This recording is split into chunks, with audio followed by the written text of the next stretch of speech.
Hi again then guys, and welcome to the final episode of Pumping Iron, episode 30. It's been a pretty good series, I would say. Muscle cars have always been a favourite category of mine, and classic cars in general appeal to me very much, so it kind of ticks both bases. I also love the fact that people tend to underestimate muscle cars, which makes them tend to be kind of good sleeper cars to some degree. Now, we're not finishing this series with necessarily the best of muscle cars in any particular way. I was considering finishing the series, to be honest, with the Red Devil that we featured last week, and that would have probably been a bigger bang to go out on for the series.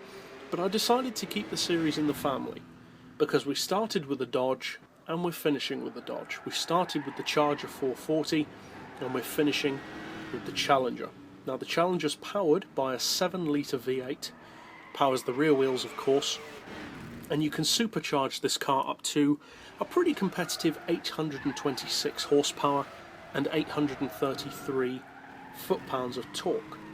So it doesn't lead the class, but it's not bad. Not quite as much power as, say, a Charger or a Chevelle, but more than the other or the lower Cuda, and more than something like a Camaro. So it sits at around the middle of the pack, basically. The main rival to the Challenger, I would say, is probably the Plymouth Cuda overall. They're fairly similar vehicles, similar handling. The way they handle themselves is fairly similar, especially the premium Cuda, the 340.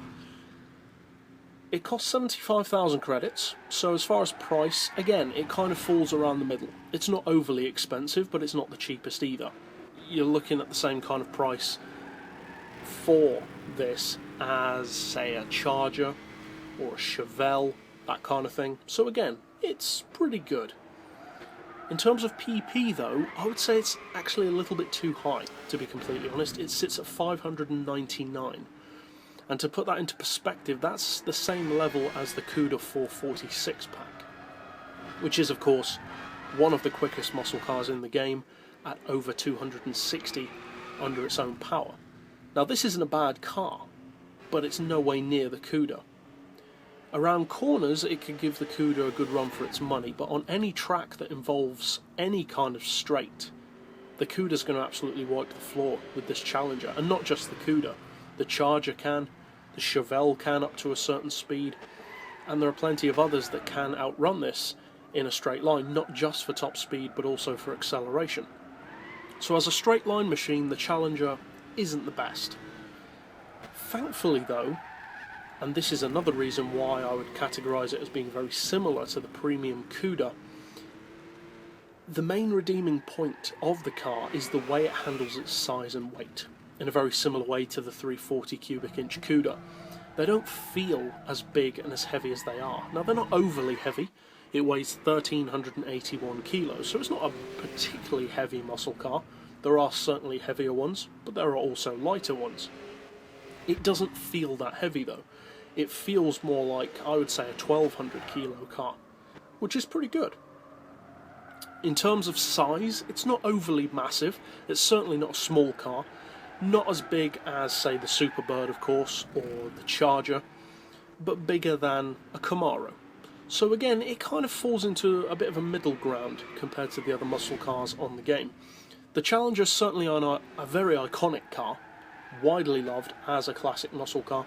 Personally, the Challenger never appealed to me as much as the Charger, or even other muscle cars, but I certainly see why people like it. It has almost kind of a Mustang kind of appeal to it. It feels very much like an all-rounder rather than purely for handling or purely a straight line machine. And that is one of the reasons why the car is pretty good, and I believe probably the reason why the PP is so high.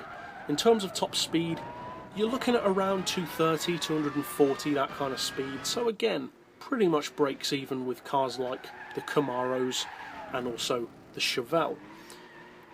Not quite as quick as a Charger, not quite as quick as the Tempest GTO, and obviously nowhere near as quick as the Cuda or the Red Devil.